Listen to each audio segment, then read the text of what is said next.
mandi wajib itu dari leher ke bawah. Bagaimana dengan sholat saya selama ini? Ya. Ini banyak terjadi ya.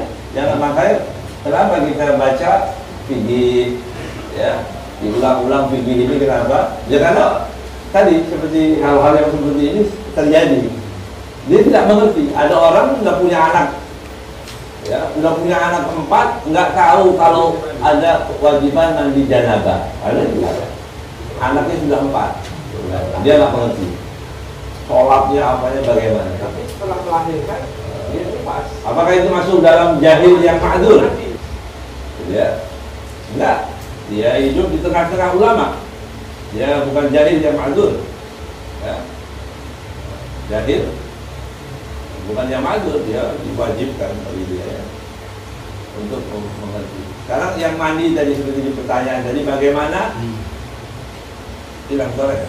Ya, jelas. Bagaimana dengan orang yang mandi hanya leher ke bawah, kepalanya enggak?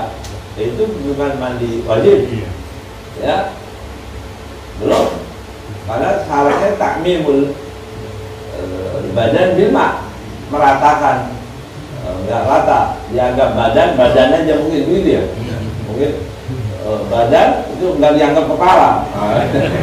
Nah, itu kalau baca nggak pakai guru ya, yang penting badan, kepala enggak, kepala ya, nggak ada artinya badan kalau kepalanya ya. Kalau inti ngaji semua, antum semua ngaji kesini mau pakai badan pakai kepala, mungkin yang baca qasidah juga nggak mau ya. Ini nggak ada kepala ya. Jadi harus ya rata, harus rata. Rata artinya ya semua, bahkan satu rambut saja. Ya, bagaimana dengan sholatnya? Pertanyaannya. Bagaimana dengan sholat-sholatnya? Dianjurkan dia untuk mengqadha. Ya, karena dia mengqadha seberapa? Ya karena nggak ketahuan berapa lama itu. Ini sekuatnya aja. Sekuatnya dia untuk mengqadha. Repot juga ya. Puasa juga gimana itu?